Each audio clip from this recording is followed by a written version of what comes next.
This week on the Baseline Podcast, Josh and I are back with a good friend, Brice Palm, and we're going to break down the biggest matchup of the week, Notre Dame versus Ohio State, two blue bloods for one championship. And then we're also going to talk about the NFL playoffs, who's going to come out on top at the end of it, and also UFC in 2025. What's going to happen? And Brice will let us know. All that and so much more coming up on the Baseline Podcast. Hey, everyone. Welcome back to another episode of the Baseline Podcast. I'm Ben. That's Josh. And yeah, Brice, the record holder for the most appeared on the podcast, just keeps on adding to his total. Dude's Brice just stat is back padding with at us. this point. Oh, he is. He's just stat padding at this point. He's not even letting to have a mercy rule. Well, if all but my no, teams keep winning and doing good, I get to just keep coming you on the got podcast. to. I mean, you're not a Bengals fan. I'm sorry, Jared. Yeah, so Brice is back on. We are going to have a great episode, mainly focusing on, obviously, a big matchup in the college football world, the playoffs in the NFL, and then a little bit UFC talk at the end. So this is going to be fun. I'm excited. But before we get into it, Brice, how have you been doing? I know you kind of probably getting back in the swing of things because, you know, everyone had a little break from life a little bit. How are you doing over there? Yeah, I mean, on the personal level, yeah, I had wonderful Christmas and New Year's. I did get a little sick in between that, but it wasn't too bad. I had all my Yeah, sports team success to keep my morale pretty that's high. perfect, right?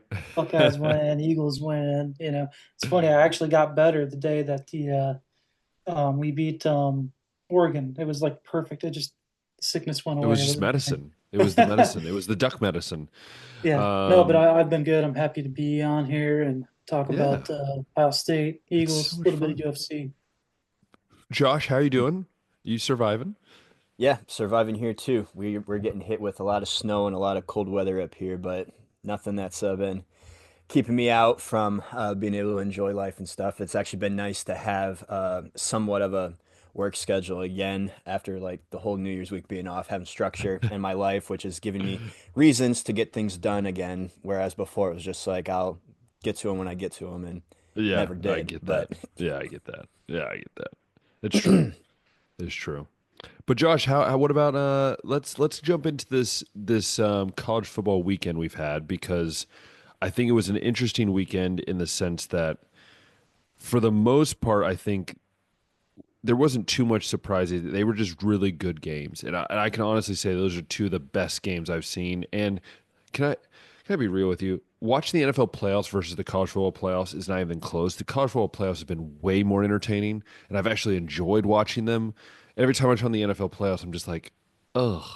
That's just basically the feeling I get in my gut. So, I Josh, think why don't Joel you lead us off here? Yeah, I think Joel Klatt brought it up that over the NFL Super Wildcard weekend, there were the average margin of victory was the same in both the college football playoff first round Yeah, matchups as well as the NFL wildcard matchups, but everybody was ridiculing the college one, saying the wrong teams got in stuff, but nobody's going to talk about like the Chargers getting blown out by 20 points or anything like that. That's just exactly. supposed to be how it is over there, and they're not going to say that the committee got it wrong or anything like that. But is what it It's is. true. It's true. But yeah, college football semifinal games were these in my at least in my recent memory probably the closest two games that we've gotten. When it was the 14, we obviously just had the two Yeah, semifinal games, and yeah, there I always know. seemed to be at least one blowout. But the Penn State Notre Dame game was close. Notre Dame won how I kind of thought they would. Penn State had a couple costly penalties, a couple costly turnovers. Notre Yeah. Dame just continued to keep playing tough and finding ways to win with field position, and Marcus Freeman just out coaching his opponents on the other Well, sidelines. Franklin showed that he can't win big game, which we've said from the beginning. So, We'll dive into it, uh, yeah. yeah, Ohio State and Texas, I think, was lower scoring than what a lot of people thought, at least what yeah, I think both of you thought from talking to you guys separately about the game. But at the end of the day, Ohio State comes out, with the two-score win. Travion Henderson and Jack Sawyer cement themselves as OSU legends in that game, and yeah, absolutely. it was a fun and exciting weekend for Yeah, sure in the college football space. yeah. Let's start with the Ohio State game because I think with Bryce and I we're eager to talk about it. Yeah, I will just say this: I need everyone to, I think especially Ohio State fans, can we just stop? Like, even after this win, you're hearing people say things. It's like Jack Sawyer should never have to pay for a single thing in Columbus again, or Dublin, or anywhere in Ohio, that for that matter. The story of that guy who was the first commit for Ryan Day, who stuck it out through the thick and thin, who's a leader on this team, who literally was crying and yelling after the Michigan tried to plant a flag, and then to tackle and sack your former roommate and take it back to the house. If that is not the most movie focused storyline, I don't know what is. But we have to go back to the beginning, and I think I'll hear Bryce's thoughts too. But I think if you take away the self-inflicted wounds by Ohio State in this whole game, I Hmm. don't think this game is a 14-point game because let's be honest, the Texas offense couldn't do diddly squat for most of the game, and Ohio State was running up and down the field. It's just they kept costing themselves. So I think overall, I'm so excited that Ohio State won and we're going to the Natty, but at the same time, like it felt like we left stuff on the table. And give a credit to Texas. Texas did a great job. I think they're a little bit better team than what people give them credit for. I still think Quinn Ewers was a mistake not to use Arch Manning more, but also Quinn Ewers is just asking to be sacked every time he's at Yeah, what was there. with that? I mean, the man would Yeah, just stepping up. Yeah, sit in the stepping up in. pocket Yeah, and just invite it. stepping up into the pocket. Yeah. So it was an interesting game. I'm super happy for Ryan Day. Like I am. I've been the biggest. You can ask anyone, Josh, anyone that I've been the biggest critic of Ryan Day. I kind of wanted him gone after the Michigan game, and I will say this, and we'll get into the national championship preview. If he wins this next game, no one has anything to say at this point. This man will have the same amount of natty wins as Jim Tressel and Urban Meyer. So at that point, you need to shut up, and I need to shut up because this guy's done stuff that these other coaches have as well. So, yeah. Overall, though, I thought the defense is just, dude. This defense is crazy. The fact that this team won with Jeremiah Smith having one catch, and also I'm reminded after the game that we'll have Caleb Downs and Jeremiah Smith back for at least one more season for one of them and two more seasons for the other. Jeremiah Smith might have took out a $20 million insurance, but who cares? I'll take it. It's an interesting thing of this whole team and the journey, the ride. I love it. I watched the hype video for after the game and it was amazing. But Bryce, what was your thoughts on the game? Because I think we think in the same mindset with this, but it's been a definitely enjoyable time. Yeah, it's been so fun. It's very similar to the year with first college football playoff when we Dude, went it's to eerily similar. It's yeah, we went eerily out and to beat similar. Alabama. And as an Ohio State fan, that win against Alabama That was is unreal. Yeah. still one of, if not, I mean, yes, we won a championships as well that year, but is one of my favorite wins as an Ohio State fan or just a And sports Bryce, fan did you in notice general. that the I don't know if you saw this. So when we scored the touchdown in Alabama, there was 4 minutes left in the game, about Mhm. 4:20 left. If you look at when the drive started for Texas, there was 4:20 left. And the touchdown happened at the end of the game for both, which is just I'm just saying. Yeah, It's just weird. there's 5 just been so much to be a fan of this team throughout the playoff has been so for lack of a better word enchanting.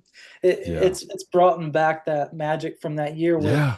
kind of went in with like these no expectations really just kind of happy to be there to watch one Enjoy it. more Yeah. game. Yeah, and we beat Tennessee, which I don't think they were that great to begin with. I don't think they ever had a chance, but when we got up against Oregon, I knew it was like, okay, this is probably it. I'm just going to enjoy it.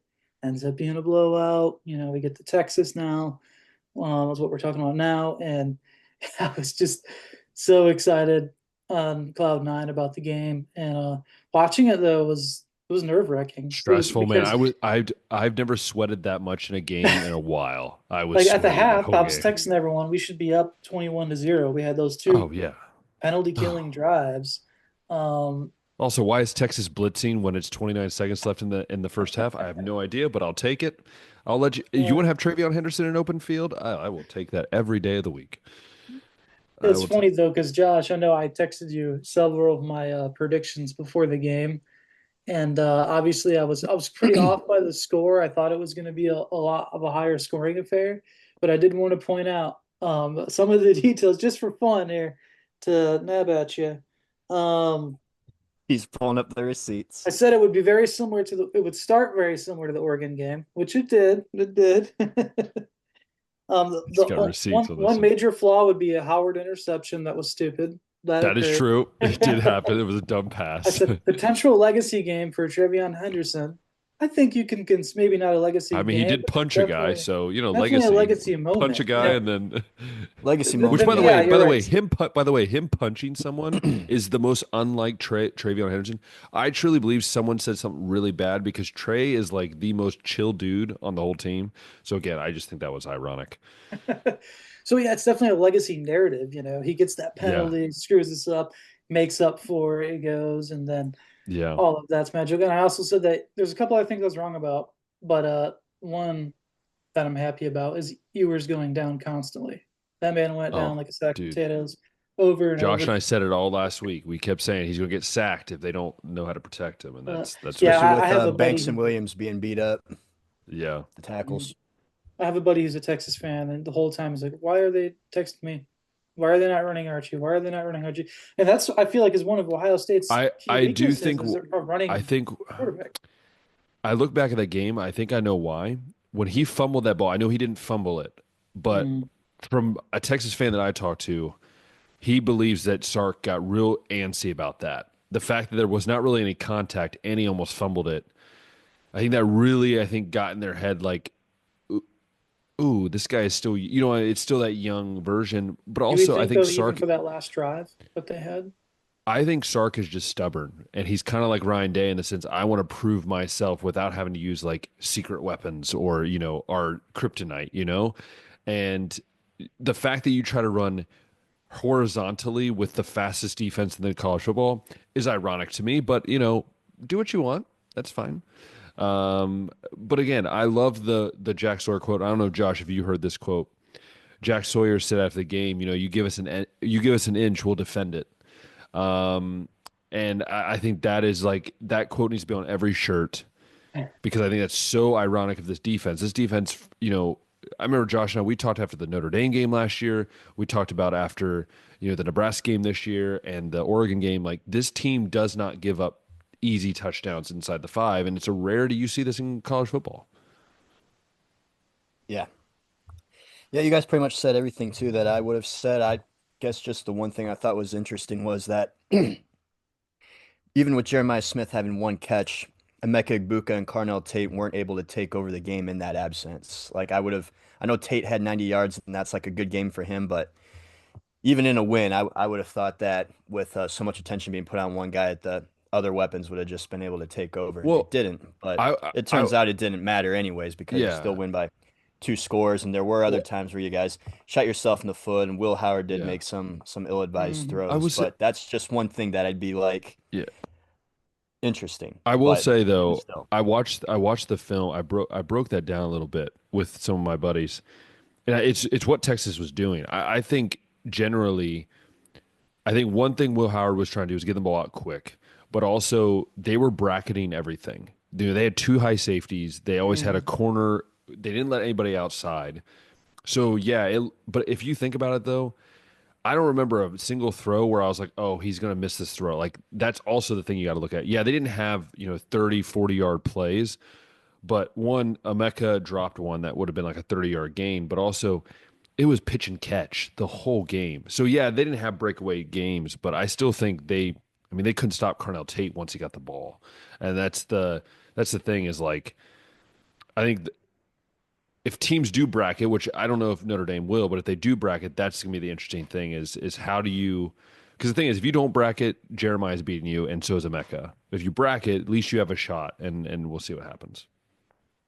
I think it validates Texas pass D too. I said in the Yeah, preview that I do. I this agree. is the number one and the number two pass defenses in college football in terms of yards per attempt allowed. So a lot Mhm. of that could be with the way that they defend in the Yeah, brackets. But to your point about Notre Dame, we can talk about it later, but they play like 70 to 80% man coverage. I don't know if we'll yep, see a whole lot of that. unless They they're willing to maybe someone asked change how they do things. someone But asked Freeman. They said, "Are you going to change your defense?" He goes, "Oh, we'll make adjustments." And I'm like, that to me is telling me you are scared and you're trying to figure out something to do because you don't want to get burnt every single play down the field. I mean, the best coaches are able to adapt and adjust, and the ones that seem to always have to find another job every 3 or 4 years are the ones that are just dead set Yep. on their system. So Yeah. we'll find out. That's But true. yeah, on that note, though, the Notre Dame Penn State game, I think we can talk about now. Um, I mean, honestly, dude, Penn Penn State's State choke, baby. offense, there was a lot of I that. love it. No Penn State I completions love to it. lost. wide Notre Dame didn't win. no completions to wide receivers in this is just Dude. it's not it seems like it's something that Penn It's State's done five or astonishing, six other man. times this season. Like It's even just, in the Ohio it's State matchup with Penn State, the they had leading two rusher was receptions. Tyler Warren and the leading receiver was a running back. Like wide I receiver talent just has just lacked here. I'm not so convinced that it's all Drew Aller, but I mean he's he not that also good of a made I some mean, he's there a were good some quarterback, but mistakes he's that not were Here's his great. how fault his in this balls one, would be but this thrown. is also the least amount of wide receiver talent he's ever had, and it was not more evident than in this And game. the fact that he decided to come back next year is weird to me. The fact that you're going to have the exact same wide receiver room is weird. But maybe that's just me because their leading one of their leading receivers just announced today he's transferring. So then I'm like, who are you going to have left? And is my question. That beats me. I don't know if there's freshmen there that'll be sophomores that can make a big jump that he Oof. thinks, or maybe they'll be able to get And losing Tyler some Warren as well. portal guys and not having Warren. Yeah, um, yeah. I mean, I don't really know why, but I guess we'll find out. But Notre Dame in this Notre one, Dame, their offense is bad. Their offense is not. Outside their yeah, running offense, I should say. that's not been a secret really at all. Backup quarterback comes in after Riley Leonard and seems to Looks better honestly than have the Riley best Leonard. game any of the Notre Dame's quarterbacks have. Yeah, they haven't really been winning with the pass offense. It's just been like I've been saying, like the emphasis on defense, the emphasis on special teams, Marcus Freeman smarts, and then just the overall toughness and togetherness that they play with. Like Jeremiah Love, questionable for this game, out here with a knee brace, dragging like three defenders to the end zone on some of these runs. I'm just like this. I Notre mean, Dame is a program I've traditionally hated in college football, but that game made me like a fan of this I, year's team, honestly. I will say though that they did lose another tackle in the game against Penn State, which means they're down to the third string left tackle against Jack Sawyer. I will pay for that matchup. Um, but yeah, I mean obviously they didn't look the same because they lost Howard Cross as well, the nose tackle they have, who's a freaking They've been having animal. guys go down all Um, year long, man. yeah, and so my thing is with this is like Penn State was given the most amazing opportunity. All They you did have to like the do easiest is just path out of complete the game. Yeah. anybody. Just all you got to do is you take the blows from Notre Dame and then you counter. The problem with James Franklin is he doesn't counter. He just takes a sucker punch and then goes, "I need a towel," because James Franklin. I'm people need to stop saying things to me because I have had more than one person come up to me and say, "James Franklin, he's proven it this year." No, no, no, no. He got to the semifinal. Once he gets past this, that's proving it. All right. That's when Once you've he has to beat a team that's just as arrived. good or better than him. Yeah. Like And it shows. Like I don't know how much you wait for more for James Franklin if you're Penn State. I know they just lost Allen, the defense coordinator. He's going to Clemson, so it's like, what are you going to have next year? But going into this game, Notre Dame's pass defense makes me want to throw up. I'm pass offense, sorry. Pass offense makes me want to throw up. It's just Riley Leonard. The fact that Ohio State wanted Riley Leonard is beyond me because it's disgusting. Riley Leonard makes me wonder why everyone in the media is like all of a sudden coming at Will Howard as the worst quarterback left in the I know. playoffs. People like I'm Emmanuel like, Acho, I'm like, are you guys not seeing like Riley Leonard? Or when you see like the draft people ranking the quarterbacks in this coming draft class and they all yeah. have Riley Leonard ahead of Will Howard, I'm like, are you guys watching the same games as me? There's some kind of weird bias about a quarterback that can run. If he can't do anything else, it doesn't matter. But if he can run, And Will Howard can run. He just doesn't yeah. had to. He just doesn't had to. Yeah, Like like I know I don't Riley know. Leonard is very much a part of the Notre Dame rush offense. Will Howard not as involved in Ohio State's because I mean they got Judkins and Trey, so they don't really have to do that. But he's mobile. It's not Yeah, Yeah, we like saw I he we like saw him there's run and fall the like back. I only don't the only really th- know what Riley Leonard does better outside of maybe lead. well, Not he's that Will less Howard's not a leader, but oh, Will Howard's a great leader, and the only thing Will Howard does differently is that he trips over turf. That's about the only thing he does differently. Um, but no, I think look, I've always been frustrated when I watch Riley Leonard because he's got athleticism, but also Notre Dame's offense, man. I just it's like like when you were like in high school and you go watch your high school and you sit there and go like this hurts. Like when I watch Notre Dame's offense, like physically hurts me. I'm just like, and then you watch Penn State's offense, which was just like at times just as Yeah. bad. I'm just like, really, really, this is what we got in this matchup here. That's At times, it okay. did just look like the same team was playing itself on It offense did. and It was defense like and they switching. painted yeah. each other, and it was just okay. I So, still feel but like it was Penn yeah. State's game to lose, though, and they lost it more so than I think Notre Dame won it. Also, why is Drew? Why are they throwing the in breaking route in the end of the game? Why, in my green Yeah, eyes, I have no idea. Drew had that pick at the end that obviously sealed it. Didn't Nicholas Singleton have a touchdown that got called back because of a holding penalty too? Yeah, And something then they like later that. It turned was it something over like on that. that drive. Yeah, dude, the officiating in the playoffs has been atrocious. Maybe it's just because the highest state has not been called for a hold against them since September. Like the defensive linemen get held every single play, and it is what it is. But the officiating's been bad anyways. Yeah. I do Um, want to say I'm not gonna have a whole was lot of like W's to point to as far as my picks go, but I do want the record to show that I did have Notre Dame oh, winning jeez, when here we we made our go. prediction and Ben did not. I did, Thank you, and I was thank you, almost spot Josh. on with the score too. I was only off by like 3 points for Notre Josh Dame. wants Yeah, Josh I wants to think my have score was like 20-17, Josh but wants to have some type of win since Florida is not going to be relevant in the playoff standpoint for about 10 I'm years. surprisingly also just in general bad at picking games. So when I What's do my get some right He is specialty? that you awful at guys get picking games. wrong, yeah, we'll find that out in um, the NFL stuff. But It yeah, finally I've got took 100. It finally took 100 episodes to get him to actually start doing like prediction scores. And this guy I don't forever like wouldn't picking do any scores. I like predictions. picking margins. Too many What things a can happen that can gambler make he a score. sounds like. Yeah, Jeez. despite big all the gambling negativity guy. we're throwing and shade at Notre Dame, I do want to say, maybe it's cliche to say, but they were really physical in that game, which I think was a huge addition to why they They won. are. And it like you've seen it while watching the game, like the physicality was raw and it was intentional, and they were playing with a purpose, and so that was impressive to see. I think that definitely helps their chances. I don't know how it'll help well against Ohio State, but you saw it happen watching against Penn State. Yeah. And Penn State was not They prepared for that kind of physicality. yeah. I think that's the one Hmm. way, people have come out like RJ Young has come out and said like, does Notre Dame have to be Michigan to win this game? Because I think difference between Michigan and Notre Dame is Michigan does have athletes that can compete with Ohio State. Notre Dame does not have the athletes across the board to Mm. speed wise and strength wise compete, but physicality wise, Notre Dame's always going to be that. Now, I think we can move into talking about this game. I think Yeah.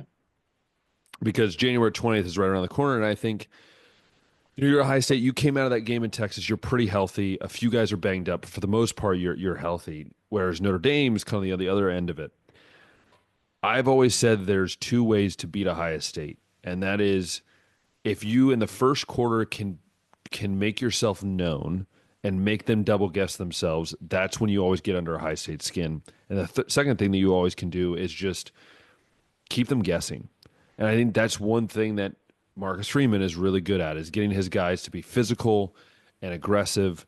Now, if this is a high state team that's been playing for the last 3 weeks, the physicality they've been playing with, I don't know if Notre Dame could last 4 quarters with the guys that will get injured. I mean, we've seen Yeah. in every game Ohio State plays in, someone gets hurt because Ohio State's just annihilating people as they come across the field. Not a condoning that. Okay, Joe Biden. I'm not going for violence here. Okay. Um, Also, I just thought it'd be very fascinating that on January 20th is also when Donald Trump is entering office and Ohio State's going to win a national title. So, And my it's brother just going to be Joel's a great day birthday for all of us. on top of it all. Dude, what a great time. Yeah, JD Yeah. Vance, who's an Ohio State fan, was Yeah, teasing that if he exactly. can skip the inauguration to go to the game. Yeah. Hmm. So, yeah, it's an interesting time. And again, I think Ohio State is very well prepared for this game. Obviously, I'll hear your guys' thoughts, but I kind of wrote down three factors for the Ohio State. I said the first factor is not killing themselves. Um, when they're on schedule, they're the best team in the country. You can argue me with that. I will stand on that every day.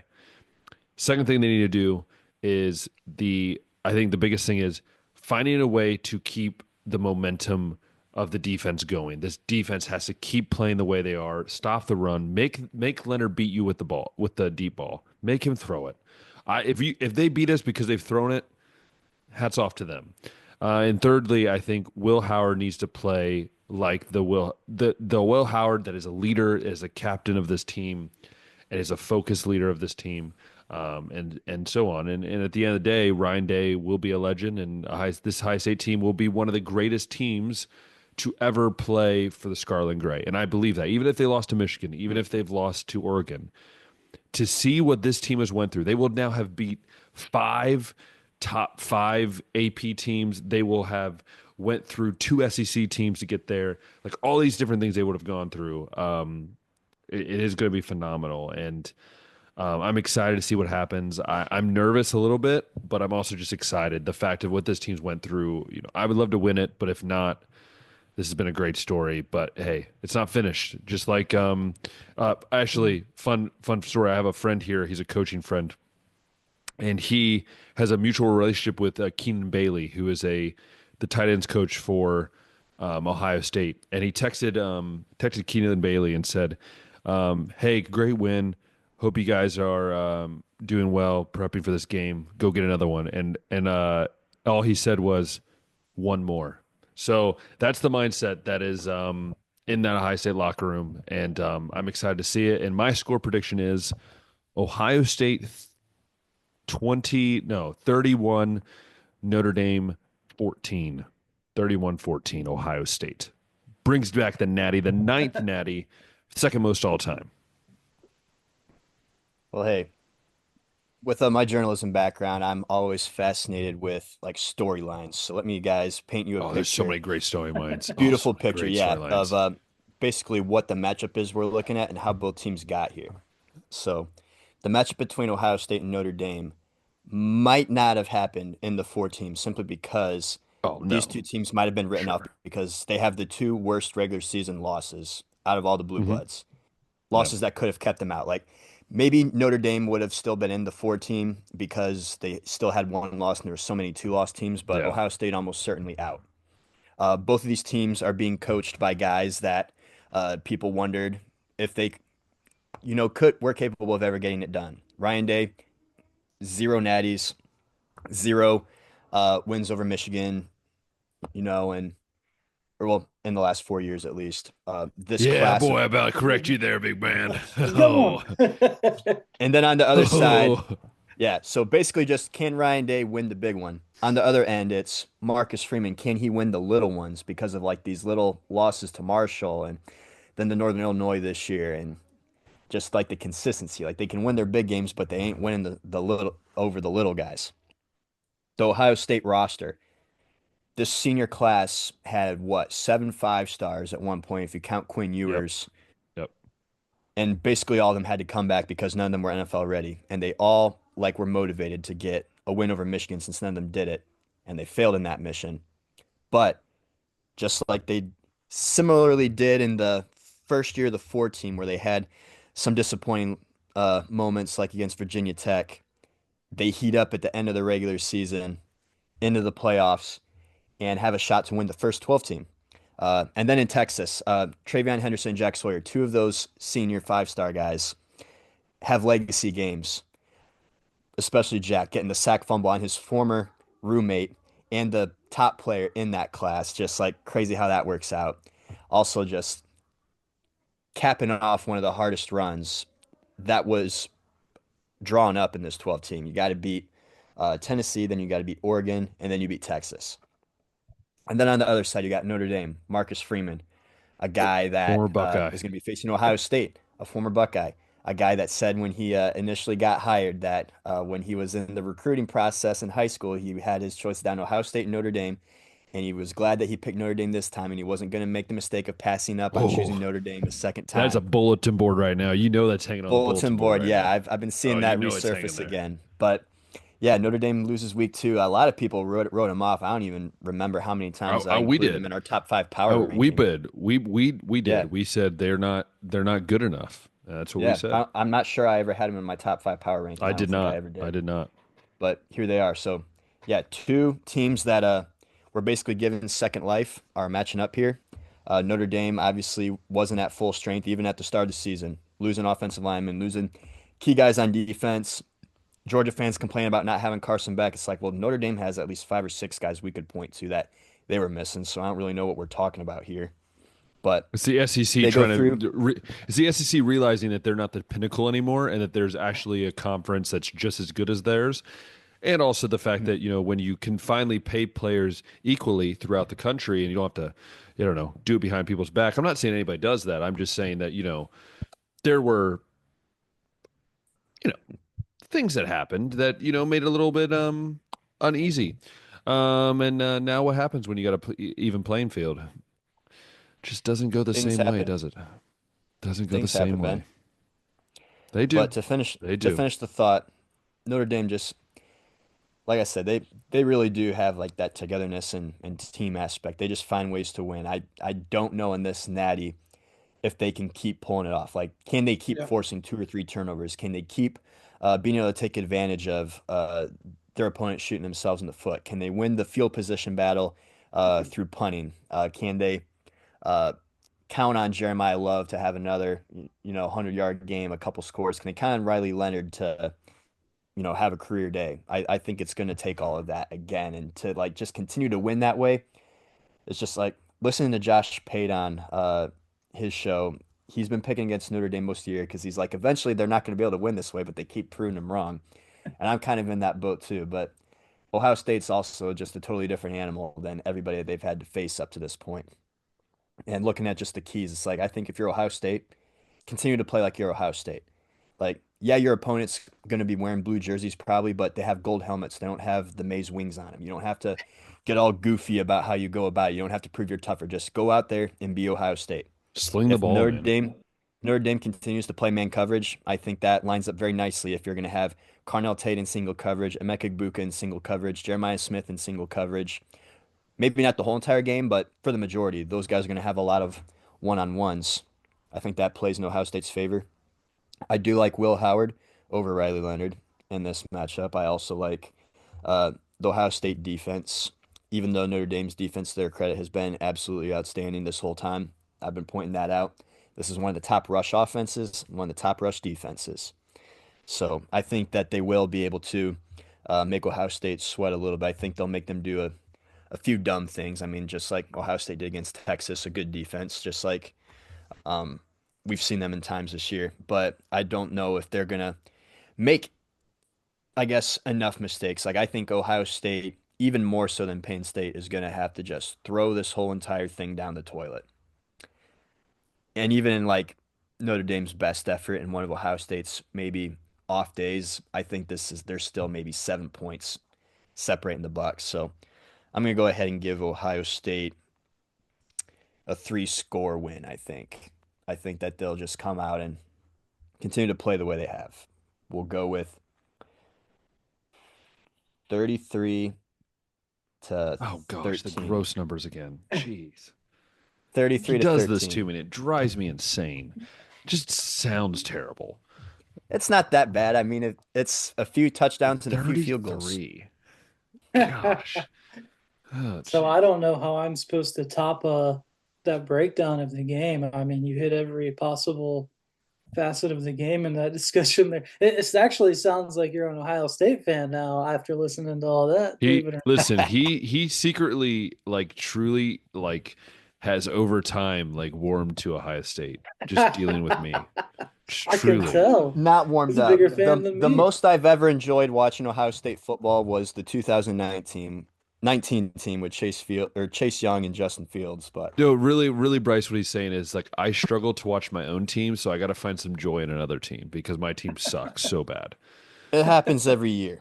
I am not going to waste my college football Saturdays watching my team when there's, matchups like Texas and Ohio State going on, or Georgia and Alabama going on, or What do you mean? Tennessee Isn't versus Ole Florida Miss or something like Florida's that. just got it all figured out according to a lot of Florida fans. You guys got it figured out now. We do. Anytime we face you guys in the Natty, we win. I don't know, but Yeah, 20 years ago. Yeah. Jeez. Just live in the yeah, past, why don't you? we've been waiting for you guys to put us on the schedule. Keep Well, I dodging guess us. We like to put a team that's in the SEC.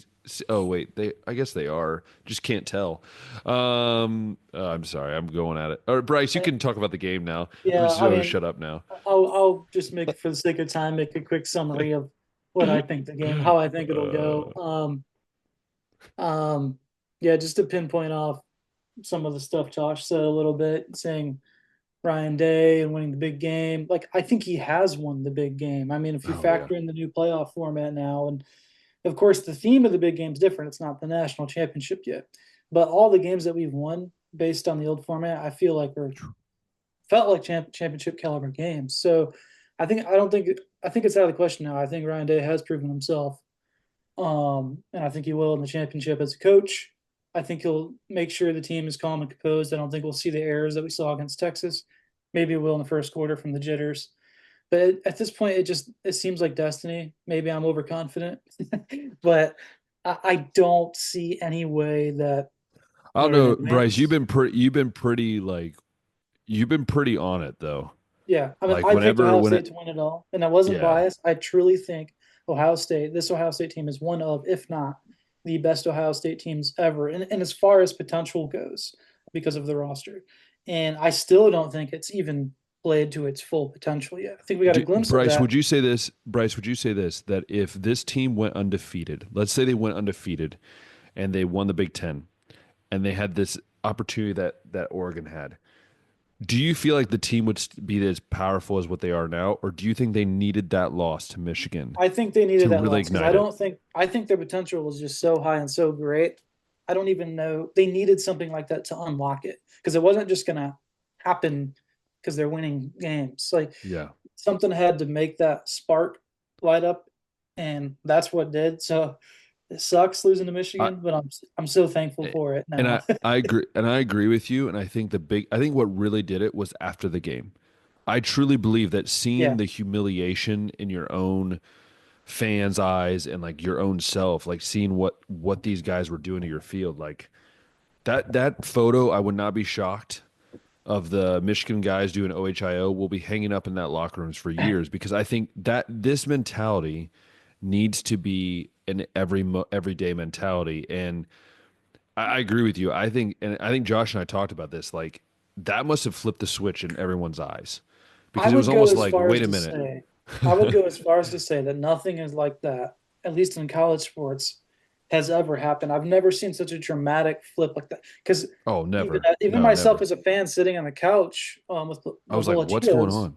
yeah, I would say, I was like, dang, it's what's happening? over. Yeah, we're gonna make the playoff, but it doesn't matter. We're gonna lose. Like for the team to just come out like that and be amazing and not be demoralized by that. I mean, you also have to give that credit to Ryan Day and what he was able to communicate with those players to maintain that winning culture and that Yeah. edge to want to go out there and still do that is incredible. They'll make a movie about it in 20 years about the great Ohio State team. But back to just focus on to quickly summarize the game. Again, I just don't think Notre Dame is going to be able to compete. I think all the matchups that we've had have already been more difficult matchups than the matchup against Notre Dame. I think they had the weakest way to the bracket. I think, I mean, say what you will about Carson Beck. I think Georgia still would have beat him even if he was in that system. So With do I. Georgia, I think they would have beat Notre Dame. Um, all that aside, their man coverage is not going to work. They're going to be so big to play dependent. They're going to have to keep ramming Leonard and Love through that line. We're going to be able to stop it. They're going to be forced to throw. They're going to throw interceptions. Like I just don't see any advantage for Notre Dame unless Ohio State somehow plays like they did against Michigan. It it's like what I heard someone say. Ohio State has a very small margin to where they can do something that would lose them the game, right? It's very small because it's just they have so much firepower. But then you look at Notre Dame, they have to do so much in order to Very Mm, little get margin that for error. extra. yeah, So that there's a big difference, and I think Will Howard could throw an interception, but if Riley Leonard throws an interception, that's a two different ball game right there because yep. now it's giving possessions away, and I think Ohio State, the only way they lose this game, I believe it, is if they hinder it themselves. Truly. Yeah, Notre Dame's offensive line they're beat up. In watching that Ohio State defense play, Oh, I'm not dude. talking about statistics and success in that Just regard. fast, Just man. just Fast, watching them play physical. and watching them look at each other and communicate, like it's more than just a game. It's literally this family. You can feel the vibe coming off the field and the energy just through the TV. That Yeah. they're really in it to win it. I think they're going to dominate the championship. I'm taking Ohio State 38-17, and I think that's generous for Notre Dame. Hmm. Maybe It's a garbage generous. touchdown. Yeah. I think going back to like what you guys were talking about earlier, we'll find out in this 12-team format if it really is infecting the intensity of the regular season. Because when you had Yeah. the Yeah. Yeah. just the BCS era where it was just, 2-team and then you had the 4-team, like the regular season matchups meant so much more. And I think this year, like at least compared to like all the other years of the 4-team, like the playoff teams would have, 0 or 1 loss. And even if we would have picked 4 this year, we would have had a couple 2-loss teams in there. So I do wonder, and we'll find out, like if it was the 12-team format is making the regular season less intense. Maybe this is also the result of just several cycles of the transfer portal and NIL, like leveling the playing field, because I know that has kept teams like Alabama and Georgia from being able to pack on the depth that they're used to having. Mhm. But yeah, even in the 4-team playoff, or even just in Ryan Day's like past for coaching the playoffs, it always seems like Ohio State kicks it up a notch in the playoffs, even in a losing effort. Like the Yeah. 2020 Natty against Alabama, Alabama was just a better team, and that's why they lost that game. The 2019 matchup against Clemson, there was a couple things that didn't go Ohio State's way there, but Ohio State I felt like played to their potential there, and then obviously beat Clemson the year after that. Uh, the Georgia matchup a couple years ago, like I think at the end of the day, Georgia was just a better team. You also had Marv Still leave, and hurts. that affects what you can do on offense, and you were still just the missed kick away. Like Ryan Day always seems to elevate this team once it comes time to the playoffs, and I think this is the most extreme case of that, whereas like they've always had the talent. They just, for whatever reason, the regular season just like seem to be relaxing or maybe not showing the full playbook because they're like, we don't want anyone to know what we're capable of until the playoffs. And then that cost them a couple times in the regular season because they can afford to do that. Like in this era now, you can lose 2. And if you're in Clemson's case and you win your conference, you can lose 3 games and still be a playoff team. But like, make no mistake, this isn't like your typical 8th seed. Like this isn't the eighth No. best team in college football by any metric or ranking or anything like that. I think that the way that they format it too just is very misleading. But again, it's something that we'll have to monitor as we get more years in the 12 team. But I don't know if you guys have any thoughts on that or agree on any of those points. I'm good. I'm good. I Yeah, agree though. I mean, I agree with your I points. agree. It's special. But yeah, yeah, special team for sure. I think that we can wrap that discussion up though and go over to the NFL side of things, where I did not, The like I said Browns? earlier, did Oh, not do oh. so great in my picks. Uh, Bryce made me do a not college, NFL playoff pick 'em with our fantasy football league, and I tried to dodge it, but on like the 4th time he sent me an invite, I finally just caved and did it. But yeah, some of these things I'm going to take the Josh Pate approach on this. I am not to blame or at fault. I was correct in all my thinking. The only people that could screw the picks up were the players, the coaches, and the referees. I am not going to. I want all the credit when I got the 3 games I got right. None of the blame for the 3 games I got wrong. The 3 games I got wrong, by the way, were that thrashing that the Rams put on the Vikings, the thrashing that the Texans put on the freaking Chargers, and then Baker Mayfield, surprise, surprise, loses another big game to Washington. Washington gets their first playoff win, what, since 2005? Jaden Yep. Daniels is the That's first Yeah, right. rookie to get I think, a playoff win in like so many since years or Russell whatever the heck. Wilson, But since since Russell Russell Wilson Wilson. in 2012, yeah. Since Brice is the only one with the team in the playoffs, we can talk about his game in depth first, though. Uh, I didn't get to really watch many of these. I had some things going on with work and just like different sleep schedule. But from what I've gathered, uh, Saquon Barkley was pretty sweet. Jordan Love was pretty awful, and Philly looks pretty solid. Pretty solid start to this I mean, thing. overall, Philly looked great, balanced. There definitely was. The game wasn't without offensive struggles. Hurts was definitely rusty coming off of that 2, 3 week kind of vacation thing with the concussion. Um, so that was kind of discouraging because I wanted to go out there and I wanted to see them kind of dominate more. But I get it. I think a big part of it was the rust. Yeah, Saquon played great, but I do want to give huge credit to Green Bay's defense, and they did. They played phenomenal. Like there was times where I was even getting scared. Like this defense is going to make something happen. But also I feel really bad for Green Bay because I don't think I could be wrong.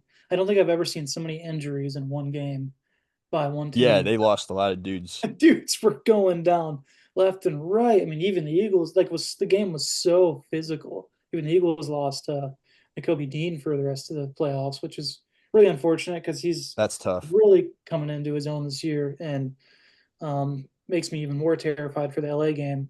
The Rams were before the season started my underdog team to maybe go all the way, and of course I think that still rings true, especially after watching their game. But yeah, back on Phillies. I don't know if you guys watched it, but Saquon could have had even more. He slid Yeah, where he I could have. hate that. I hate that he missed the last game of the regular season and skipped out on trying to beat the rushing record. And I hate that he didn't go and get another touchdown. Not because it screwed a bunch of like people that bet on and it's Saquon anytime touchdown bet or anything like that. It's just like this whole mentality now where it's so focused on the team. I feel like it's a fake sense of humility that they're trying to put out Yeah, where it's like it's all about the team, it's all about, the championships and the records don't mean anything. It's like they absolutely do mean something, man. I miss the old days when someone would go out there and try to, make a name for themselves or give us fans something exciting to watch. But that's yeah. just a They little could have pulled little a rant. hammy, if he would have ran 20 more yards. Yeah, Yeah. give me a break. Yeah, I feel that it's disappointing because you want 20 years from now, you want to talk about that legendary player you had on that team that year, but now it's kind of like Right. you do things like that, you don't really remember. But hey, I mean, if he wants to be humble like that, more power to him. I'll still be happy when the Eagles win the Super Bowl this year, regardless. Well, hey, yeah, we'll see what happens, man. I know the Lions didn't play at all this week, and then like you said, the Rams looked really freaking tough, and they were another team And The that I Vikings was really sucked. tempted. I was tempted to pick the Rams to win their division at the start of the year, but I ultimately rolled with the Niners, and they had all their injuries and stuff to deal with. But the most fascinating thing from this one was the pass rush from the Rams. Like they ranked, I think, 21st in the NFL in sacks, and then came out in this game and were all over Darnold. I think what did they get? 9 sacks in this one. I think Ben threw up on our Instagram story. Like they got to Darnold nine Yep. Yeah, times. yeah. It's the ties for the playoff record. Yeah, it's just like where did that come from? And Where's that sometimes in been those all year? cases, yeah, I didn't get to watch the game. I don't know if that was Darnold not finding guys or just Minnesota offensive line just having a really awful game. But sometimes both of those things kind of contribute to that. But either way, very scary if you're gonna have to face the Rams now. And it's like I know they only won 10 games in the regular season. There's the other thing though with this is Minnesota. This seems to become in the norm with them in the playoffs. And I know teams change year to year, and you can have different coaches and guys in the front office. But what they do was it the year before or the year before that where they won 13 with Kirk Cousins and then got manhandled by the Giants in the wild card round, and just this is starting to become the norm for Minnesota now in the playoffs. And I'm never gonna pick them to win another game. don't forget to mention when the Eagles beat them the year they went down to win the Super Bowl against Case Keenum. Yeah, I would also Well, say Case though that Keenum had like the miracle at the Meadowlands, I think, in that run too, where he had that yeah, touchdown over Diggs, and that Yeah, was yeah, like a yeah. rare moment where like that didn't happen. Well, But Sam you're right. Darnold's just Case Keenum 2.0. He'll fall off next yeah, year. Darnold might have also cost himself $100 million with Yep. this game. yeah. I think Daniel Jones is like kryptonite for teams. But no, I think generally, I think, look, Minnesota, I just think it's funny because, what was it? Was it Dan Campbell said, we'll see you in a few weeks. And I just think that's hilarious because, it's the Vikings are an interesting team because they have all the talent in the world, but for some reason they can't put it together. And it's the same with even the Buccaneers. It's like they have all the talent in the world, but it seems like they just can't put it together all the time. So yeah, They I'm were just missing interested to see Godwin. how. Yeah, they're They're still missing missing. Godwin, but what I'm saying is it's interesting to see how these teams in the playoffs. And again, but I honestly didn't watch much because I liked the college football playoff better. That's just my opinion. Yeah, what was I going to say about Minnesota? Yeah, that since you brought up Detroit, yeah, that final regular season matchup. I mean, there was a lot at stake there. Detroit won; they got to get the 1 seed, and Minnesota lost, and they dropped all the way down to the 5 seed, and they had to play on the road here. So, I don't know if Yeah. this result is all that different if they get to play at Minnesota instead of LA, but When they still, you got to lost that wonder. game in Detroit, you could just tell watching that team walk off the field on the television. They're not going to win another game. Mm, I mean, in Mm. LA too, I think is they just came into their own at the end. I mean, And also, you got Puka to feel Nakua, too, like you got to feel too Puka that Nakua. the Rams, they almost have this fighting for something else. Obviously, with the wildfires, which our thoughts and prayers do go out to those that are out there. It's almost like an extra motivation. I always feel like some of these teams they carry the community with them, and it's Yeah, like let's get this for them.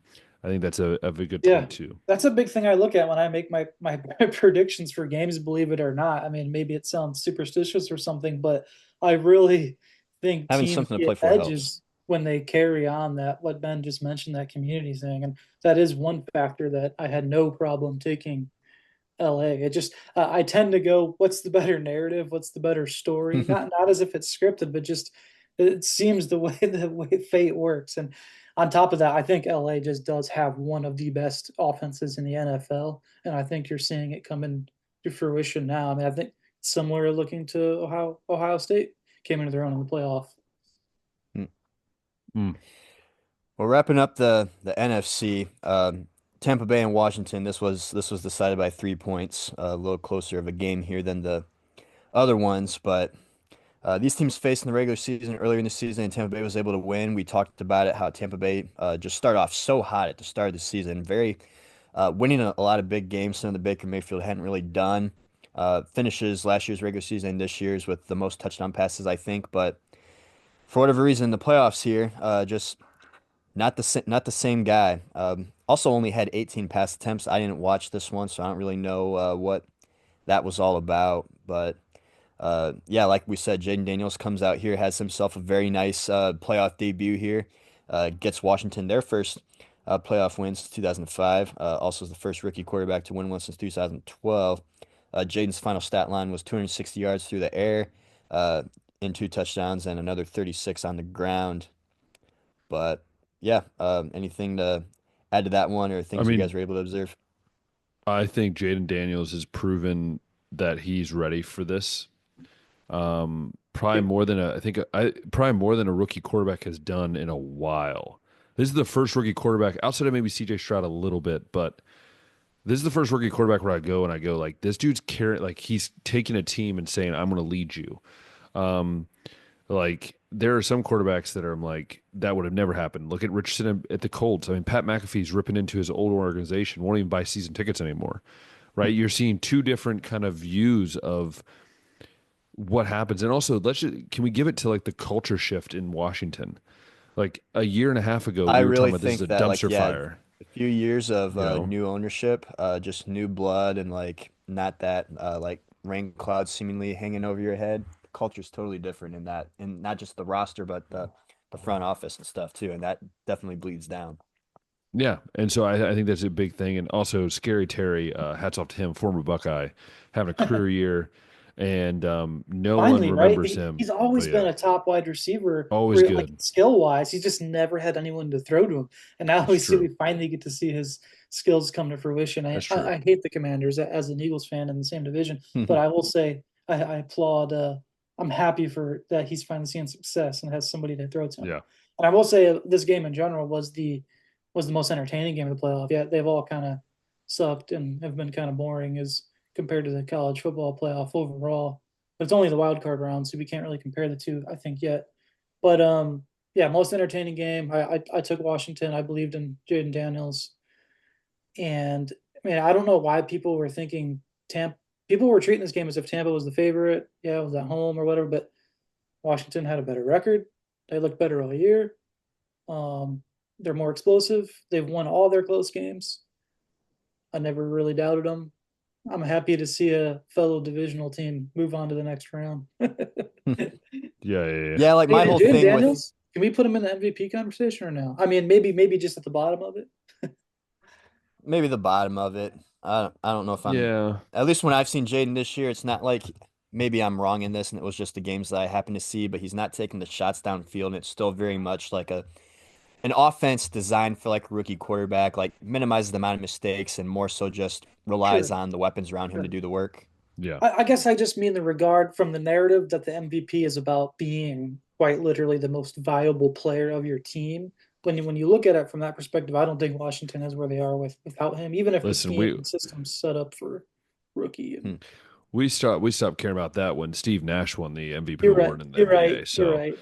we stopped caring about the MVP in a Those long. Steve Nash MVPs were absolutely deserved. I will die on that hill. Actually, I agree with you, Josh. I'll die on No, that one too. I was what a I'm huge, saying is huge Steve is Nash we fan. we've given up on this whole MVP most valuable player because there's been players that would do way deserve Yeah, it more. But like Nash was valuable in those offenses, but yeah, now it's mostly about the best player on the best team or the quarterback of Yeah, the no, best you're team or right, something Ben. You're like right. that. I just always that's like why to that's why think. we should give the MVP to Shohei Ohtani every year.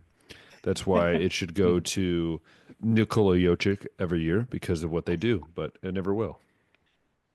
Yeah. I guess until like when Washington beat Philly near the end of the regular season, Washington was one of those teams, kind of like the Miami Dolphins, where they beat the bad teams, but they always lose to the good teams. And then I thought maybe not Washington, Tampa Bay. Tampa Bay ended the year on a cooler note, but I thought maybe just something would change in the playoffs. I don't know, and then maybe the playoffs would get to Jaden Daniels since it's a rookie and it's a new scene. But seeing as Washington won, I mean, I'm not necessarily too surprised by the result, Yeah. given everything that we Also, just talked about. I just got a notification. I just wanted to point out, we were talking about Penn State earlier. They now have both of their starting receivers from this past year in the transfer portal. So I just thought I would mention that. Hmm. Wasn't Fleming on their team a former Buckeye? Yep. Yeah. Yep. So they're going to lose all Yeah, their top Julian three Fleming. options. Oh brother. Shoot, man. Well, moving on to the AFC, we talked about narratives and the Rams playing for the city of LA. Well, the Chargers absolutely Steelers did not. suck. CJ Steelers Stroud finally suck. gets a win over Jim Harbaugh in this one to the tune of 32 Yes. to 12, the first time I think that final score has ever happened in the NFL playoffs. Oh, Uh, and, just an ugly overall game by Justin Herbert, man. I think he had three Oh, picks in the regular season, throws four in this game. this is the But Justin I Herbert mean, we were all looking forward to. yeah, yeah, I really don't know what else to say. I mean, CJ Well, looked very nice. Khalil Mack, there's he might nothing be to say. retiring.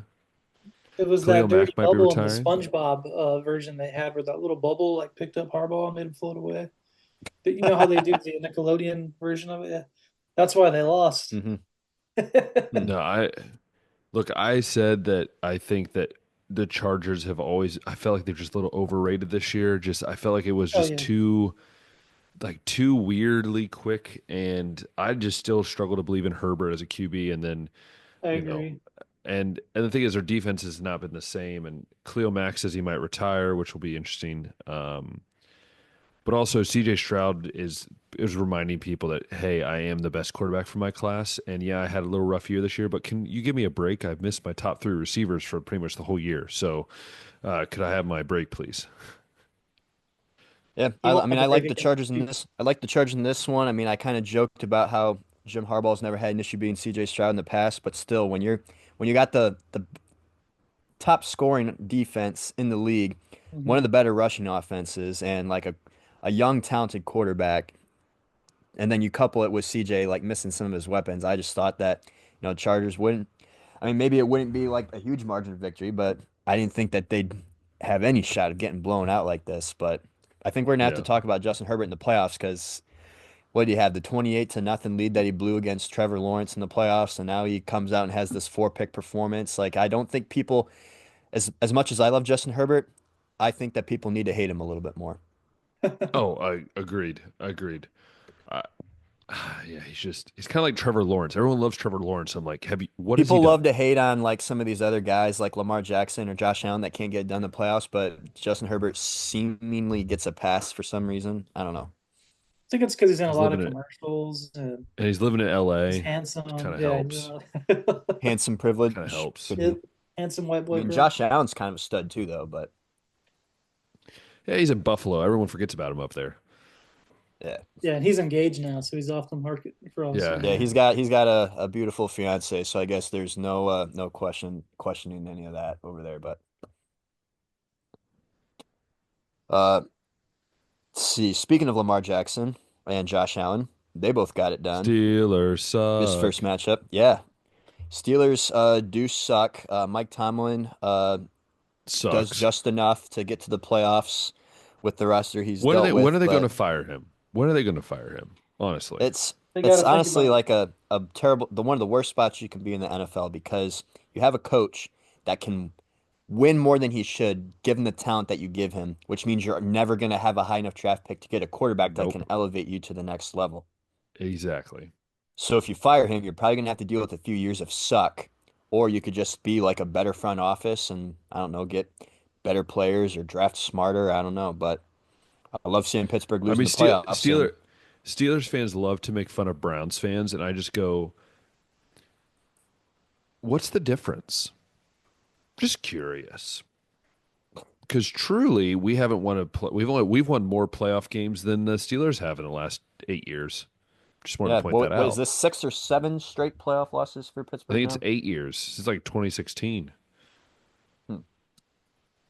Yeah, yeah. Eventually, like you got to do something different over there. But if they were to fire Mike And I Tomlin guess for whatever teams. There's reason, been rumors that teams are trying to trade for him, and he says, "Oh, just watch your time. It ain't gonna happen." I'm like, okay, till that yeah, price is right. if Tomlin ever got fired, I don't think he'd have an issue finding a job real quick because he is one of the better coaches in No, the no, NFL. yeah, It's just an awful spot to be in as a franchise. yeah, true. Derrick Henry, 186 yards on the ground and 2 touchdowns too in this one. Find out if that can continue to be the case. It's my thing with Lamar is totally a different guy in the playoffs. It seems like compared to the regular season every year. And I know last year in the KC matchup, some of those turnovers and stuff weren't necessarily his fault, but just I want to see regular season Lamar in the playoffs.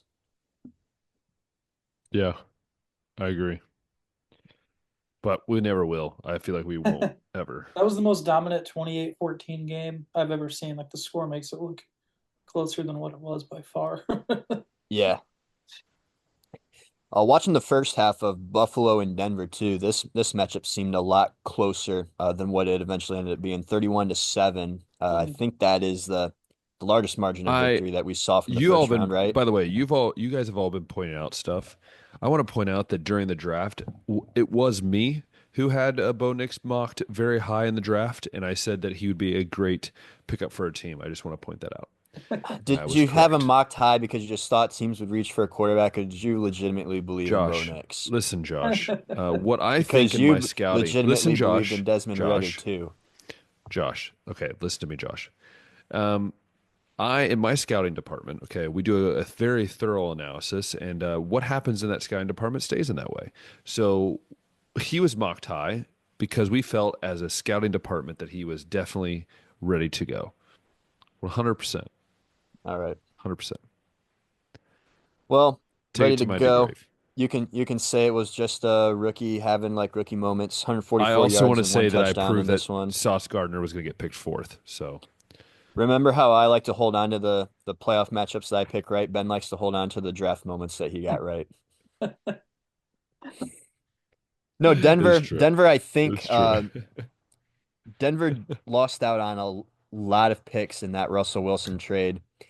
So they've been in a similar boat as like what Cleveland has, but they've been hitting on a lot of their middle round picks. I think I saw they had like six all pro players and none of them I think were first round guys. Yeah. But a roster that definitely has potential and is probably going to be here to stay for a Imagine while, they kept especially Jerry if Bo. Judy. Imagine if they had Jerry Judy still, yeah. Just saying. To finish that story though, yeah, assuming that Bo Nix builds on this rookie season and they now start to get first round picks into the building again, it's going to be definitely a bright future for Denver. But I mean, when we talked playoff preview, Buffalo was the team that I felt had a really good shot to Yeah. finally make to the Same. Super Bowl this year. And Josh Allen starts off on a great note there, 20 of 26, 272, and two touchdowns through the air. James Cook has himself 120 on the ground and a touchdown too. Yeah, they look unbeatable. Buffalo looks unbeatable right now. I'm feeling like it, at least from watching them. And yeah, That I next think game is going Buffalo to had, be yeah, everything. I mean, Buffalo. I mean, we don't necessarily have to talk about the matchups coming up for sake of time, but just to point one out, I mean, that matchup's going to be so fun. The Bills and the Ravens. I mean, it arguably can decide the MVP race. It's going to decide potentially the Super Bowl the candidate. MVP I race think should either of not them will beat involve the the Chiefs. playoffs. So I, stupid.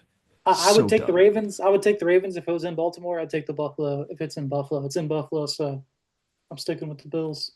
Yeah, Yeah, agreed. yeah. So we do have KC or Houston at KC. We got Baltimore at Buffalo, and I'm kind of with you. I think that home field advantage would probably flip that one, but I'm going to stick with CJ, my original CJ, pick CJ Stroud, with Buffalo. CJ Stroud, CJ Do Stroud. you believe in CJ Stroud against Patrick Mahomes? Absolutely. You Absolutely. did Dude, at the least in the KFC, regular season listen, preview.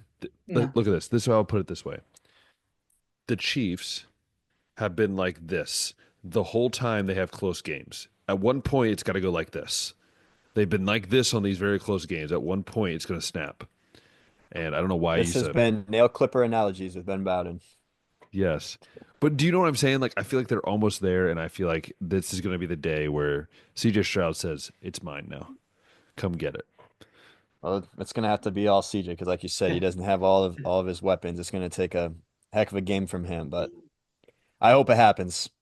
Big, yeah, I big, agree big with you Chiefs about the hater right Chiefs. here. About the Chiefs need a break, but it's not going to be the Texans. It's going to be the AFC Championship against either the Bills or the Ravens. I think Bills, and then or the Super Bowl against Eagles or Lions. Yeah, I have similar thoughts. Kansas City's been winning games this year, like just in wild ways or like ways that they shouldn't or ways you're just like how. But I don't think the Texans are going to be that team that's just clearly going to outperform them. So I'm going to take Houston or KC to also make that AFC Championship. And since Buffalo is the home team, I'm going to go ahead and take them. I'm also not Yep. expecting Lamar to follow up his first round performance in that game.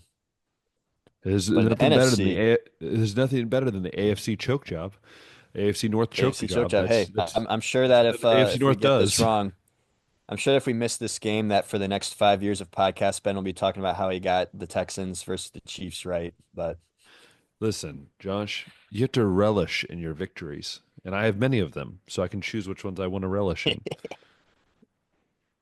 well, I need one that I can hold on to. Hopefully, this playoff. Uh, But see, but he's so timid, Brice. He's so timid with his picks that he's very scared all the time. He doesn't just go bold. He's gotta go pick bold. scared. Yeah. Uh, anyway, though, Commanders at Detroit, and we got the Rams at Philly. Uh, we can go ahead with the Philly matchup here first, Bryce. I know the Rams scare you. Why? Why Yeah, they do. will They terrify me. They terrify me more than a Lions matchup would. I know that maybe that sounds crazy, it but does sound It crazy? is Explain crazy. yourself. It is crazy. It is crazy. I think the Lions. I think the Lions, or I'm sorry, the Rams are more well-rounded than the Lions. I'm not sold on Lions defense. I haven't been all year. Obviously, they can score, so it kind of doesn't really matter. But I think in playoffs, I think it does. I think defense matters more in playoffs than it does in regular season. Um, So I think the lines will be exposed. And I Hmm. believe even Jaden Daniels could do it. I really do. But I don't think he will. But I think he's going to Hmm. expose them to, Do a little um, more than what he probably should be able to. yeah, I I'm can not see it. sold on the Lions being able to contain AJ Brown if it comes to the MC Championship and Devontae Smith and even Dotson and Goddard. What And the Chris heck Carson. happened with AJ Brown this last weekend? Because wasn't Why he is he like reading a making book? some kind of Why is weird he reading a Well, complaint book? and reading a he's book and kind of a stuff? drama queen, but he's not like on a toxic level like T.O. or Antonio Brown was. But anyways, he only got one catch for 10 Getting yards. close. And he'd go to the sideline and he kept opening up this book. It was called something about inner excellence or something like that. But it didn't even look like he was reading it. I think even Jalen Hurts made a joke about it, how he just kind of opens it. Maybe he reads some highlighted passage in it or something. It's one of those self-help kind of Well, books. But yeah, he the sits on the book is now sideline. like the book is now like out. It's like Yeah. selling out of crazy. Yeah, it's like number one on Amazon right now. It's nuts. But no, Well, I do think Philly ultimately will beat the Rams, because okay. we have beaten them earlier in the season. But that's when the Rams, right when they started getting healthy and were coming into their own. I think the Rams are 10 times better than they were then. But Saquon ran all over them, and that's the Rams' weakness. They're not going to be able to stop Saquon Barkley. Saquon's going to have another MVP performance and propel the Eagles to the NFC Championship. I think Saquon will too. And while the Rams just had that insane pass rush against the Vikings, I'm gonna go ahead and say that was more of a one-off game that probably will never happen again this postseason. I But agree. yeah, so I lean the Eagles in that one. Detroit actually was my Super Bowl team out of Same. the NFC. I think being the one Same. seed and being able to have that home field in a dome with that offense, never having to worry about playing in cold is gonna do something. But I do agree with your point that defense does seem to matter a little bit more in the playoffs. But I guess I just think Detroit's offense is going to be able to do enough in that environment Yeah. where they're in two games. They're not going to really have to be in many situations like that where they're going to have to really grit it out on defense. Yeah, I agree. To be clear, I do think the Lions get past the Commanders. If I didn't say earlier, Yeah, it'll be an yeah, I Eagles got you. Detroit. Yeah. Yep. Yep. Yep. All right, well, every time we have Brice on, we have to say something about the UFC. We got to take advantage of that expertise. And so we got the 2025 season underway. I know we got a card happening this week with Islam Makhachev defending his belt. So we're gonna get some of Bryce's thoughts on the fight card as a whole, and then just some other matchups to look forward to in the 2025 season. So Bryce, I'll turn it over to you now. Yeah. So first pay per view of the year. There was one fight night last week that kind of got everybody back into the UFC mood. Wasn't super entertaining, but it was good. But anyways, start right off the year with UFC 311, and yeah, we get two title fights on this card. Islam Makhachev returns. I think his last fight was against Dustin Poirier, my favorite fighter. Great fight. Poirier made him bleed. It was legendary. But of course, Makachev and those Dagestani guys do what they do. They submit everybody. But will he be able to do that against Arman Sarsukian or Sarukian? I don't know, because they actually fought earlier in their career, and it was one of Makachev's most competitive and like really close fights. If somebody's gonna finally take that throne with a similar style and young athleticism, it's going to be Armand. Will I think it happened? No. But do I think it can happen? Will I be surprised? No. Um, I don't know if you want to add any comments to that fight, but I mean, the card as a whole is actually a pretty darn good card. It's I mean, not a I don't. bad card. Like, yeah, I'm reading through it right now. We got that title fight. We got I'm gonna butcher the name, Dvalishvili. Oh yeah, Marab Davishvili, who fought took the title from Sean O'Malley at UFC Nochi that was in the dome or the Sphere. I'm sorry, in Vegas, but against Umar Nurmagomedov, who's another one Who's of undefeated. yeah, he's undefeated. He's another one of Habib's disciples. I mean, Islam Makhachev, Umar, Habib, they're all trained together and train each other. It's a very intense matchup because it's another one with very similar styles, wrestling, grappling. Um, so I really don't know who's going to win that fight. I'm going to go with Umar just because of the Dagestani bias. If you're going to put two wrestlers against each other, one that's trained with Habib is probably going to come Yeah, out on top. Umar is the betting favorite right now.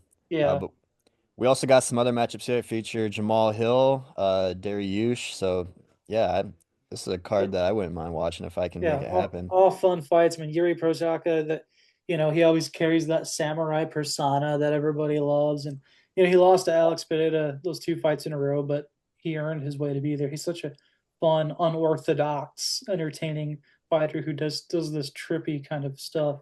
Fighting Jamal Hill, who Alex Pereira also knocked out in that what he calls controversial fight when Herb Dean was kind of like stopping the fight and then started it back up.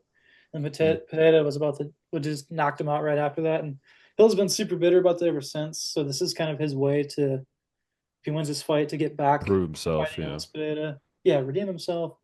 Benel Dariush is always fun. Great jiu-jitsu guy. Like these matchups on this card are like style versus style. So it's very similar, or it's going to be very fun to see how they basically who's better in their craft. But it's also kind of like younger versus older. Dariush is a lot older. Molcano is a lot younger, up and comer, very similar, but I think he's better on the feet. And then you always have Kevin Holland, who every year sets records for like most fights in a year. He's constant in every Hmm. card, He's a fan vet. favorite. Doesn't always win, but he's always fun to watch.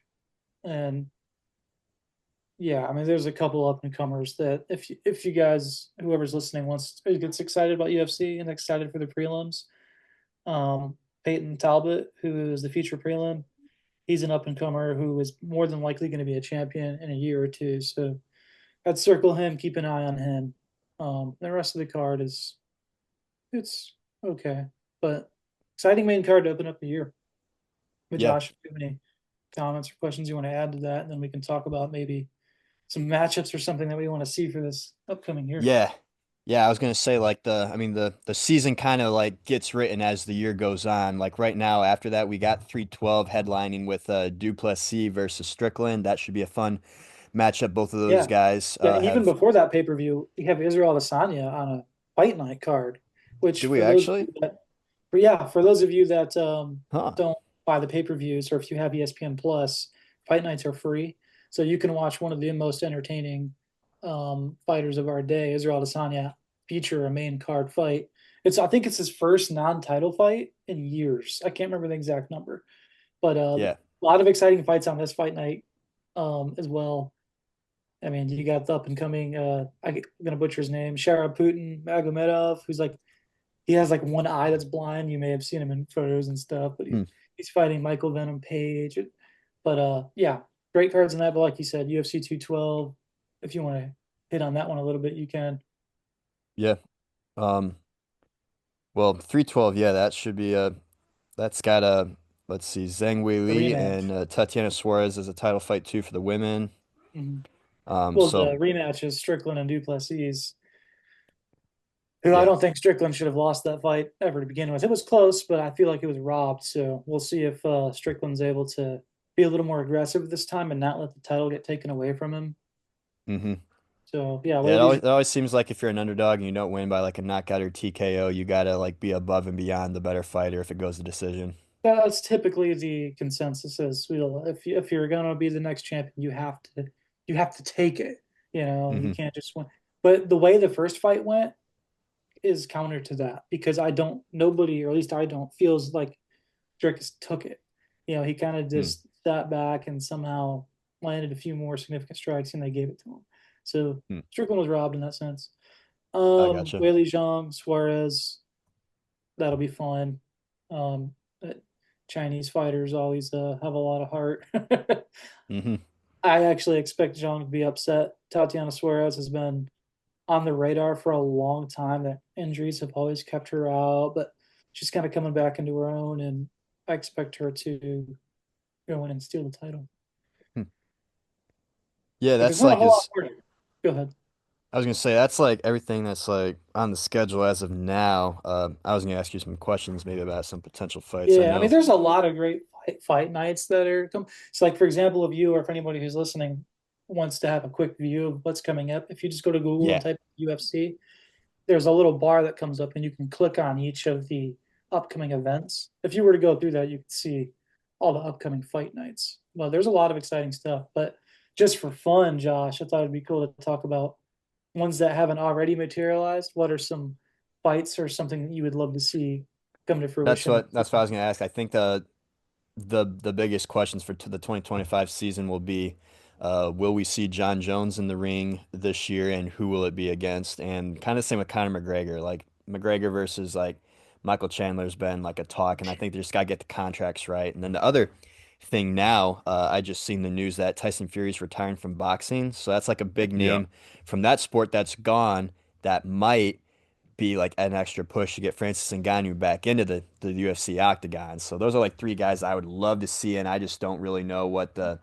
odds are that that happens, or if they can work the money out, or who they might face. But I know John Jones versus Francis would be a blast to watch, but we'll see what Yeah, happens there. But I there's guess always just those. starting off with those three guys, who would you say is the most likely to take a fight in 2025? Yeah, there's always those dream scenarios of those coming to fruition, which would all be cool.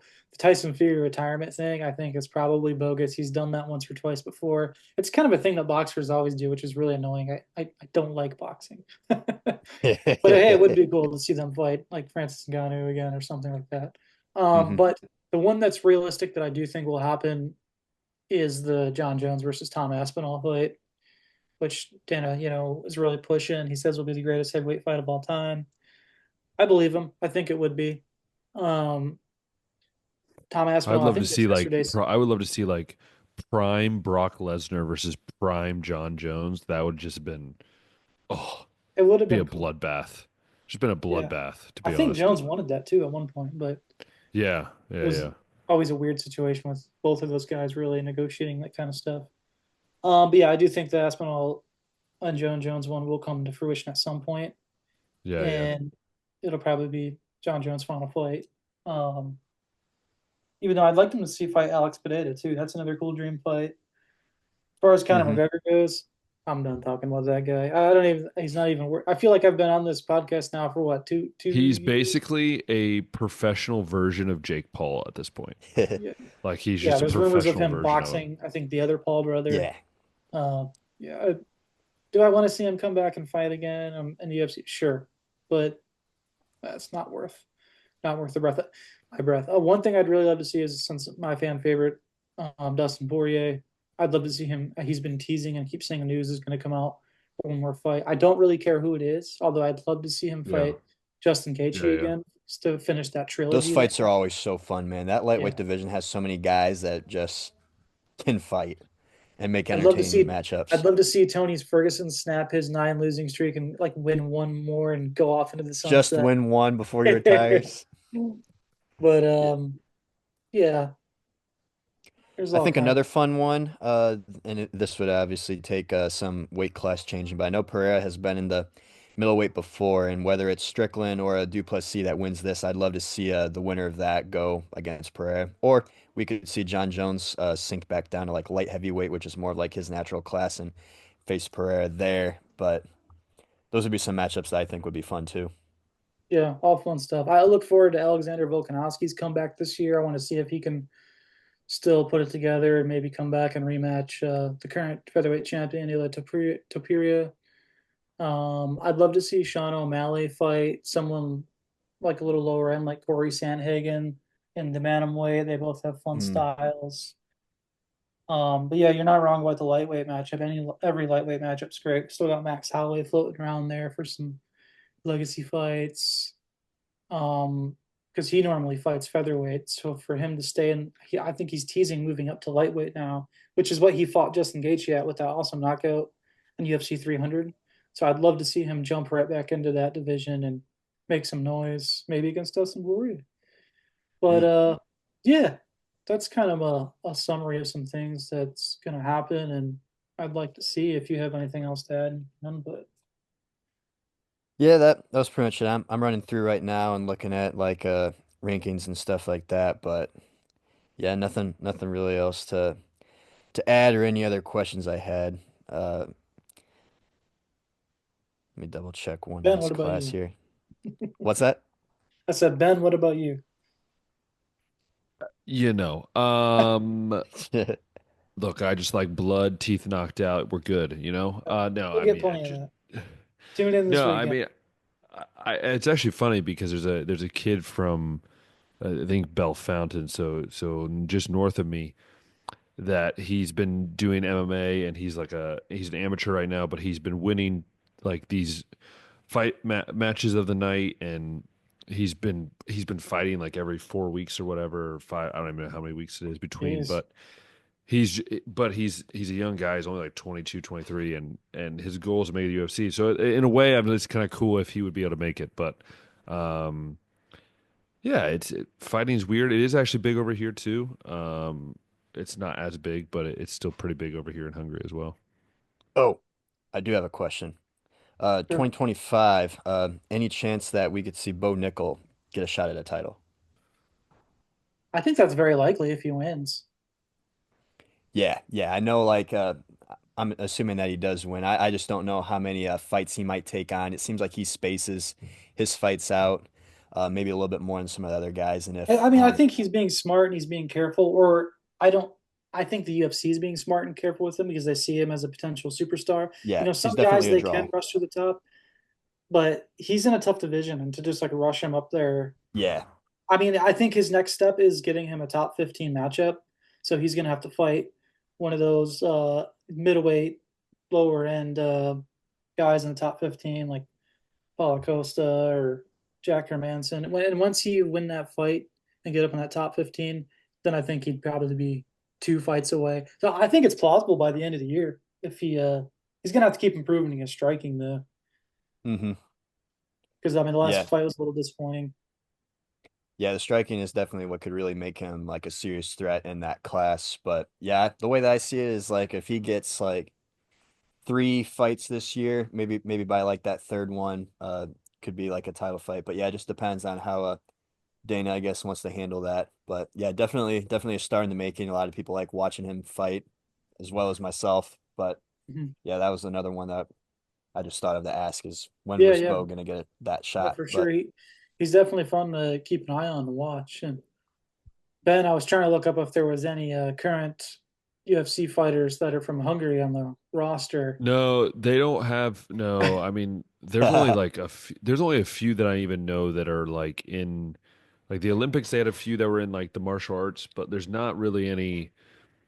The biggest thing is boxing. That's more of it here, so that you have more boxers at the professional level. But no, trust me, once a professional UFC fighter from Hungary, I'd probably pay attention a little bit more. But yeah, it's definitely Yeah, something that is picking up speed over here, though. that's cool. I mean, it is all over the world, and it's a big benefit of that is because of the UFC, and that's why I love and value the UFC so much because it kind of has that um, almost that World Cup ability that just brings all these nations and countries together, and you yeah, can get behind Yeah, that flag and that patriotism and that yeah, pride. You know, it's like you get to that's watch a mini true. Olympics. You get to watch a mini Olympics every week, and that's Oh one yeah, reason I love the UFC. But for yeah, sure. well, cool. That's everything that I think Yeah. we had for today. Heck of a show. I think we went a little longer than what we usually do, but I'm not Dude, they mad. they got a they got It a was they got so a it much was stuff to talk about. jam-packed show. Yeah. they got a bonus length, which is just more fun for me because I get to put it all together. But um, no, we thank you. We say thank you to Brice for coming on. It's always fun to have him. And Jared, I'm just letting you know, Brice is getting a nice big lead on this Or like appearance I'm up 2 or 3 list. now. So you're up three now, so Jared's gonna have to pick up his slack here, more like I do. But no, at the end of the day, we do thank Brice because it gives us a different perspective. You know, Josh and I are great, and we're great looking guys. But you know, sometimes we Oh, just thank you. need to. You know, you're not. No, I'm just kidding. No, it's great to have Brice on because I think you give us a perspective of someone who doesn't necessarily root for the same teams we do. In some ways we do, but then also a perspective of the UFC and other things that we don't always get to talk about at a great level. Um, but yeah, so it's great. Thank you for coming on. I appreciate it. We appreciate it. Absolutely, it's And always fun. if you yeah, and if you love listening to this episode, listen to Brice. You can go check out all the other videos on our YouTube channel. Go click subscribe, hit that notification bell. Let us know what kind of videos you'd like to see more of. Put in the comments below what guests do you want to see. Maybe some old Nice. guests that we've had, Aaron Lynn, Brice. I mean, who you name it, they we would try to get them on, and maybe my dad. No, we don't want that. Hey, And then if we also, get a Lions Eagles NFC Championship, maybe we do bring oh, I'd Aaron be more on. than happy to come on for the conference championship, but definitely if the Eagles go to the Super Bowl, I'm coming on again. that's true. That's true. The show, we could just get Aaron on, we could get Brice on the other end, and we just sit and watch and listen. Yeah, we just sit and Ben watch. and I. Yeah, that's true. And then if you love listening on Apple Podcasts or Spotify, let us, leave us a rating. Let us know. I know many people that just listen to us in the car. I actually had our club football team, the what do you call it? He's basically like the president of the club. Said he goes in secret when I have time. I listen to your guys' show. In So it's kind secret of when I have yeah. time, yes. So we've made it. We've truly made it. No, it is funny though when I hear like the types of people that listen to our show. Fun fact: I know like my brother has told me of at least 3 people that are like not sports people that listen to our show, which I don't understand why. I mean, other than my semi terrible political jokes, that's about the only thing I bring outside of non-sports talk. But imagine a Josh and Ben political show. Oh, that'd be scary. Um, oh boy, we get in trouble. Anyways, we hope you guys have a fantastic weekend. And also just hope you guys spend some time with family and get ready for the big game on Monday night and the big day for OH. our country. IO and also hope you get ready for a big day of our country and the change of the guard. Once again, until next time, we'll see ya.